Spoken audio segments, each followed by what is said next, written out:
Saudara-saudari yang dikasihi oleh Tuhan Yesus Kristus, selamat berjumpa kembali di dalam program Arus Hayat Voice. Dan dalam kesempatan ini, saya akan menyampaikan firman Tuhan dengan judul Gambaran Zaman Ini. Pembacaan Alkitab diambil dari Injil Matius pasal 11 ayat 16 sampai 19. Dengan apakah akan kuumpamakan angkatan ini?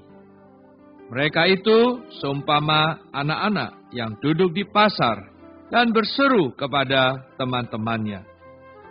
Kami meniup seruling bagimu, tetapi kamu tidak menari. Kami menyanyikan kidung duka, tetapi kamu tidak berkabung. Karena Yohanes datang, ia tidak makan dan tidak minum, dan mereka berkata, ia kerasukan setan.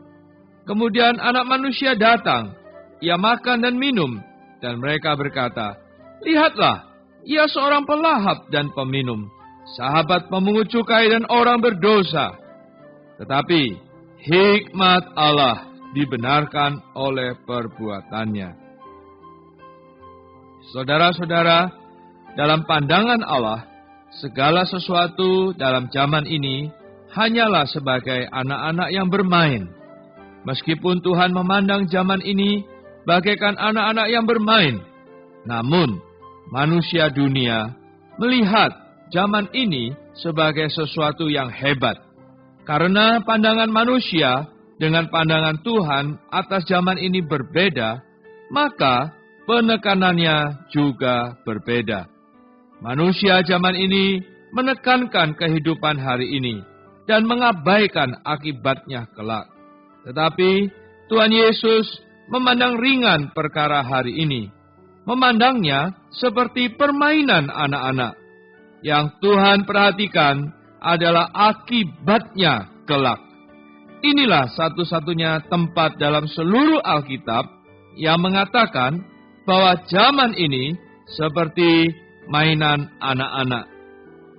Karena Tuhan memandang ringan perkara zaman ini dan memandang berat akibat di masa kelak, maka Dia memberitakan Injil kepada manusia.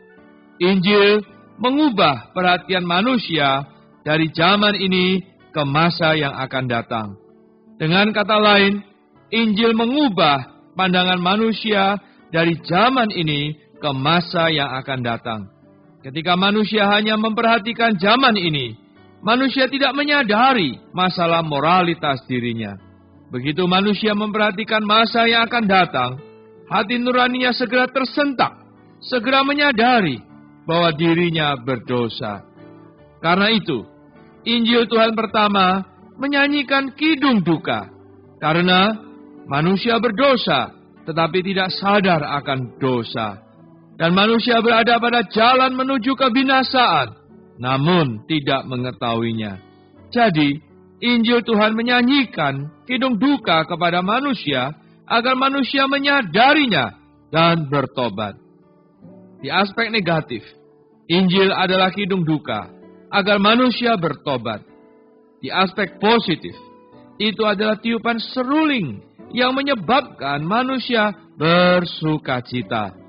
Jika Injil hanya sebagai kidung duka yang negatif, dan bukan tiupan seruling yang positif, berita baik akan menjadi berita buruk.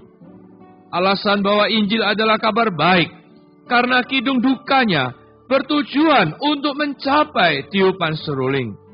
Tiupan seruling Injil adalah kabar baik, sukacita yang besar, yang memberitahu kita bahwa Tuhan Yesus adalah juru selamat kita yang menghapus dosa-dosa kita, melepaskan kita dari kebinasaan, dan memberi kita hayat yang kekal.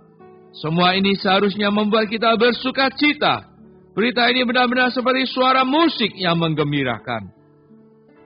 Bagaimana reaksi manusia? Manusia tidak memahami kidung duka Tuhan Yesus, malah menganggapnya sebagai tindakan gila, menganggap Tuhan sakit jiwa. Ada orang setelah mendengar orang-orang yang percaya Tuhan bersaksi bahwa ini dosa, itu juga dosa, banyak dosa lainnya, lalu berkata bahwa orang-orang itu adalah orang-orang gila, tidak waras. Sebenarnya, ini adalah kidung duka. Kalau mereka melihat ngerinya kebinasan manusia, mereka akan dengan sedih bertobat dan tidak akan menempuh kehidupan dalam kemabukan dan kesenangan yang tanpa rasa khawatir. Manusia tidak menerima tiupan seruling Injil. Sebaliknya mereka berpikir bahwa itu menggelikan dan membuang waktu. Tuhan Yesus meniup seruling untuk mereka, namun mereka berkata bahwa Tuhan Yesus adalah seorang pelahap dan peminum. Manusia zaman ini juga mengkritik sukacita kehidupan orang Kristen. Orang Kristen sering berhimpun bersama dan memuji Tuhan. Namun orang-orang zaman ini tidak menerima tiupan seruling orang Kristen. Sebaliknya berkata, mereka hanya memboroskan waktu, tidak mau giat belajar, malah pergi mendengarkan khotbah. Mereka menganggap bahwa bersidang, mendengarkan khotbah, dan berdoa adalah memboroskan waktu. Saudara-saudara, harus ada pilihan yang bijaksana. Harus memandang berat masa kelak, bukan masa kini. Memilih Kristus dan bukan kesenangan dosa. Begitu Injil dinyanyikan sebagai kidung duka, aku seharusnya berkabung.